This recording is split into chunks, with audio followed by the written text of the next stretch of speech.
Bom, o primeiro episódio de Loki tá fazendo a cabeça da galera fervilhar de teorias. E realmente, tem muita coisa que pode estar escondida ali. Referências, mistérios, enfim. Eu tô aqui pra te dar uma luz no meio dessa doideira toda, de verdade. Doideira? Se você acha que na cena pós-crédito, o lugar que a Sylvie tá foi só uma referência à nova Asgard em Broxton, você vai se surpreender nesse vídeo aqui. Porque tem muito mais coisa oculta ali. Eu vou trazer pra vocês todas as referências aos quadrinhos que fizeram nessa cena pós-crédito. E vamos falar também da teoria do OB não ser quem parece ser, né? Dele ser o maior gênio da Marvel, o trabalhador mais antigo da TVA.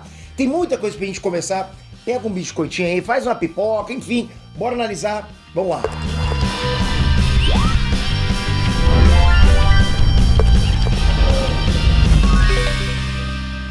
René Peter aqui, já começando dizendo pra vocês que o meu hype tá em cima e feliz que o meu hype tá em cima, feliz de estar vendo isso acontecer de novo. Tava sentindo falta desse momento onde a gente parava pra criar teorias. Você lembra dessa fase?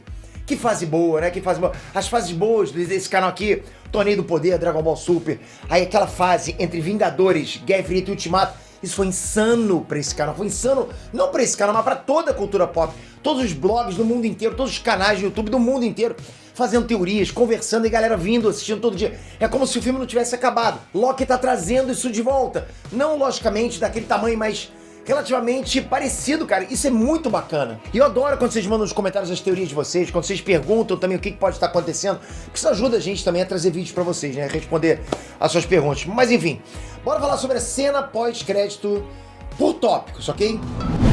Pra onde a Sylvie foi? Uma das coisas que a galera mais perguntou nos comentários do vídeo de análise do primeiro episódio foi pra onde a Sylvie foi na cena pós-crédito. Por mais que tenha aparecido na tela que ela foi pra uma branched timeline, tava escrito isso, ou seja, ela foi pra uma linha do tempo ramificada, pra uma ramificação, pode ter mais coisa escondida aí que só uma Oklahoma alternativa em 1982.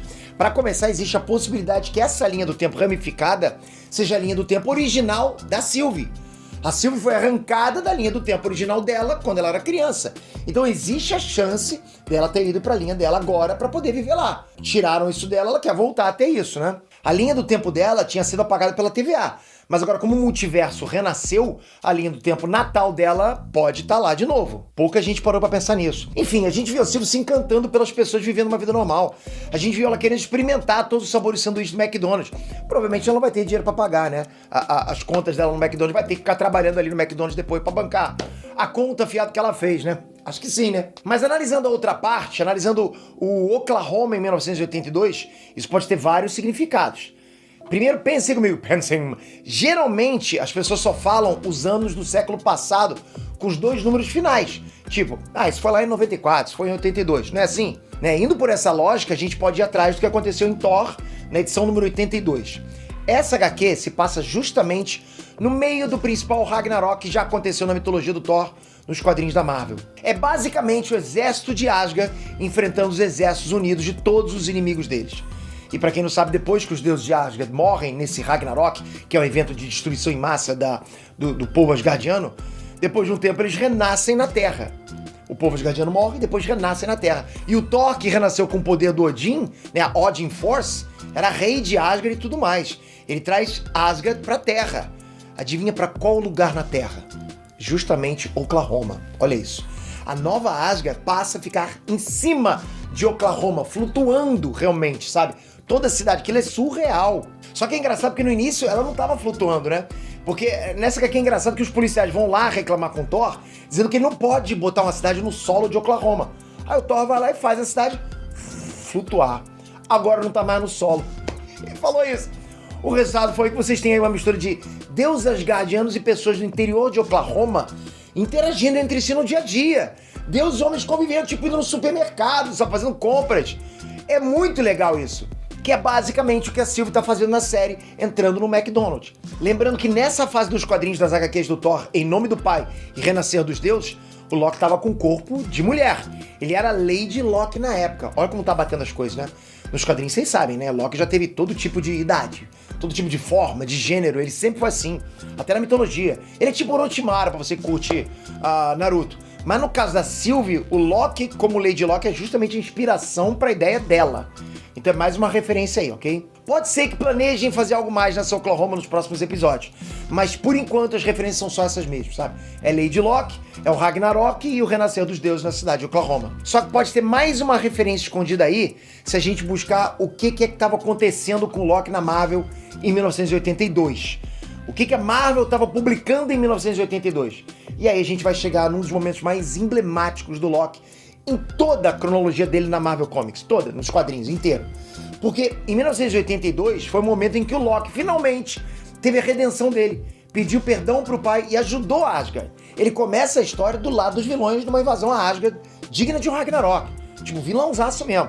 Todos os vilões de Asgard, trolls, gigantes, demônios, Tyr, que é o deus da guerra, todos estavam juntos lá invadindo Asgard e depois todos invadem a Terra, todos escondidos dentro da boca do Jormungand, né, que é a serpente do mundo. Só que o Loki, do jeito que ele é, trai eles, implora perdão ao Odin e diz que vai ser o primeiro a cair ao lado do pai na batalha se for necessário. E ele realmente luta ao lado de Asgard pela primeira vez. E olha, você lê uma coisa dessa, acompanhando o Loki desde o início, é emocionante. Você vê que realmente o Loki, do jeito que ele é, pilantrão, mentiroso, manipulador, você sente que ali ele tá falando a verdade, que ele sente pelo pai dele, que ele ama o pai dele. Então aquilo foi emocionante, aquilo é bacana. Você gera uma empatia instantânea com o personagem Loki. Foi um dos primeiros, se não o primeiro ato nobre do Loki nas HQs. Mas o ponto interessante aqui é que Jormungand se enroscou na Terra e o torna um dos maiores feitos de força física dele, pescou a serpente. E aí depois deixou ela amarrada em volta da Yggdrasil, né, que é a árvore do mundo. Isso sugere que esse 1982 pode se referir também ao Ouroboros. Ouroboros! Para não me repetir, porque eu já expliquei tudo detalhadinho sobre Ouroboros na análise do primeiro episódio, então assistam lá também, ok? A análise do primeiro episódio. Mas, resumindo aqui, o Ouroboros é um símbolo mitológico. É uma cobra com a própria cauda na boca, entende? Ela cria um círculo contínuo, como se estivesse se consumindo constantemente e renascendo dentro de si mesma. É por isso que o Orochimaru renasce da própria boca também. Entende? Pra quem? É o meu vocabulário pro Naruto aí. O Ouroboros, ele representa a unidade de todas as coisas, tanto materiais quanto espirituais, que nunca desaparecem, mas estão sempre nesse eterno processo de transformação dentro desse ciclo interminável de destruição e renovação. Então aí você faz referência a duas coisas, aos deuses e ao multiverso. Primeiro aos deuses da Marvel, né, que estão o tempo todo num ciclo de destruição e renascimento. Isso não foi apresentado no semi ainda, mas nos quadrinhos os deuses estão presos nesse ciclo eterno de Ragnarok e depois de renascimento. Ragnarok e renascimento, eternamente assim. Então o símbolo do Ouroboros, que é um símbolo mitológico real, expressa bem isso. Não à toa você consegue achar inúmeras imagens e referências da Jormungand, que é a serpente do mundo, simbolizando o Ouroboros num círculo comendo a própria cauda em volta da Yggdrasil. Ouroboros é exatamente isso, significa um ciclo de morte e renascimento. Mas na série do Loki, além de fazer essa referência à morte e renascimento dos deuses, ela está mostrando exatamente o que está acontecendo com o multiverso. O multiverso do CM está no eterno ciclo de destruição e renascimento atemporal. Todas as linhas do tempo. Antigamente existiam inúmeras linhas do tempo e uma guerra multiversal entre os Kangs. Antigamente. Depois, o Aquele que Permanece manteve só uma linha do tempo, eliminando todas as ramificações e destruindo o multiverso. Acabou. Só tinha uma linha. Agora o multiverso ressurgiu e os Kangs retornaram também, trazendo de volta a guerra multiversal. É um ciclo, entende? É um ciclo sem fim de morte e renascimento do multiverso, exatamente como o Ouroboros simboliza. É por isso que o nome do episódio é Ouroboros. E é também por isso que existe um novo personagem chamado Ouroboros. O Obi, né? O Obi fica melhor falar, né? Então fica a pergunta, o Obi tá escondendo alguma coisa? Obi, tem uma teoria chegando forte aí, de que o Obi tem mais coisa pra contar do que parece. Ali ele não contou tudo pra gente, não. Na cena que ele mostra o handbook da TVA, ele explica que aquele livrinho lá contém um índice detalhado de cada classificação mecânica e rotina de manutenção de cada setor, de cada aparelho específico e de cada programa computacional de tudo na TVA.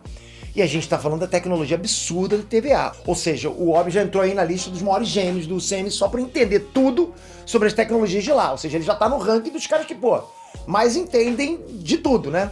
Vocês acham que o Obi colou aquela fita adesiva no Mobius por acaso? Só pra fazer piada? É uma piada, beleza, pra gente é. Mas o Mobius ia sofrer ação corrosiva do tempo. Aquela roupa ali protegia ele da passagem do tempo. Tudo ali do lado de fora do tear temporal envelhece mais rápido até virar pó. Só que a fita adesiva é um dos materiais que mais demora a envelhecer. Fita adesiva dura uns 600 anos sem se decompor. Pô, galera. Então o Obi sabia o que ele tava fazendo. E a gente encara com piada. O cara botou ali, tampando, a gente rindo, né? Mas o cara sabia exatamente o que tava fazendo. E a reação do Mobius, porra, eu confio nesse cara. Por que não? O cara tá aqui há tanto tempo, vai me deixar morrer? Lógico. E detalhe, o tal handbook que tem em todas as mesas da TVA foi o próprio Obi que fez. Ele que escreveu. Ou seja, ele tá na TVA desde o começo. Ele é uma das peças fundamentais da TVA. Eu vi uma galera falando que o Obi nunca teve a mente dele apagada porque ele lembrava do Mobius, mas o Mobius não lembrava dele. A galera falou isso. E tudo bem, isso é uma possibilidade. É uma teoria que o Obi nunca tenha tido a mente dele apagada. Mas vocês têm que lembrar que quando alguém sofre lavagem cerebral na TVA, a pessoa pode ter só elementos específicos da mente dela apagados. Não literalmente tudo, ok? Você pode apagar só pontos específicos. Não tem por que resetar completamente a mente de alguém tão inteligente quanto o Obi. Pô, você vai apagar tudo, o cara vai ficar lá, porra, fazendo cálculo em ábaco? Não dá. Outra coisa é que a TVA não tem só 400 anos. Preste atenção, não tem. A TVA pode ter milhões de anos e a gente nunca vai saber. Não tem como saber quantos anos a TVA tem. Que cálculo é isso? Não existe. O Obi lembrava claramente do Mobius porque o Mobius foi a última pessoa que ele viu há 400 anos atrás. Dentro da TVA, 400 anos pode ser tipo 4 anos pra gente, né? A última vez que eles se viram foi 400 anos, mas porra, é como se fosse nada. Parece que eles estavam se vendo anteontem, semana passada. A própria série faz essa piada. E pô, se você passar 400 anos sem ver ninguém lá embaixo, 4 anos que seja, tá nesse cálculo aí, nessa relação, se você tá trabalhando e não vê ninguém na sua sala 4 anos, eu acho que é normal você lembrar da última pessoa que você viu, a última pessoa que foi lá. Já o Mobius não. O Mobius tá todo dia lidando com várias pessoas. Fora que o Obi é um crânio, ele lembra de tudo. Na minha opinião, é muito mais uma cena pra mostrar como é que ele é super inteligente, sabe? Como ele tem uma baita memória, do que pra mostrar que o Mobius teve a mente apagada e ele não. Até porque o Mobius pareceu lembrar da situação, só que da forma errada. Sabe você, quando lembra de uma coisa que aconteceu há muito tempo, mas você lembra errado? Confunde algumas coisas, confunde as bolas? Foi tipo isso. É uma piada com a percepção de tempo dos dois. Afinal, a gente tá falando aqui de 400 anos. Eu tô vendo a galera teorizar muito em cima disso, sendo que pode ter sido uma parada bem mais simples. A TVA é claramente muito mais antiga que 400 anos. E o Obi pode sim ter tido parte da mente dele apagada, né? Assim como todo mundo da TVA. Ele é um funcionário da TVA, da nova TVA, que tem a função de podar linhas do tempo. Mas nem sempre a TVA foi sobre podar linhas do tempo de forma bonitinha. Sabe, animaçãozinha, tudo mais, como a gente tá vendo ali. A TVA já foi um quartel-general de guerra do aquele que permanece, quando ele era jovem. Tem essa TVA antiga aí e tem a TVA nova que a gente conheceu na primeira temporada. As duas épocas da TVA podem ter durado milhares de anos, milhões, vai saber, não dá pra saber isso. O Loki viu isso quando ele tava tendo os deslizes temporais. Ele tava indo pro passado, mas não pro mesmo momento no passado. Cada vez que o Loki teve um time slipping, ele foi pra um momento diferente no tempo. Quando ele entra na sala de guerra e ouve os áudios lá, por exemplo, fica claro que aquela era uma TVA antes dos Guardiões do Tempo terem sido criados. Era uma época em que aquele que permanece estava em guerra contra os outros Kangs. A criação do manual pode ter vindo bem depois disso, quando a TVA parou de ser uma ferramenta de guerra e virou uma rotina de trabalho para manter a linha do tempo sagrado. Eu não tô matando de vez a teoria de que o Obi pode nunca ter tido a mente apagada, sabe? Que ele pode ser mais importante do que parece. É sempre uma possibilidade. Teoria é isso. É uma possibilidade. Mas a galera tá indo muito pela parte da teoria da conspiração e já tratando isso como verdade e esquecendo de olhar a lógica simples da coisa. Então eu tô trazendo os dois lados pra vocês, porque eu vi muita gente falando disso.